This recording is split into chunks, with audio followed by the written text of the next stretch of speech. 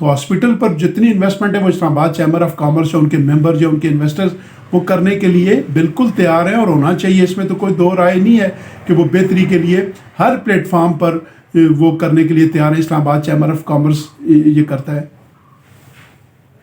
خالد قریشی صاحب، آپ یہ بتائیں کہ منصفانہ قانون کرایہ داری جو کہ اسلام آباد کا درینہ مسئلہ ہے، اس مسئلے کا آج تک حل نہیں ہوا.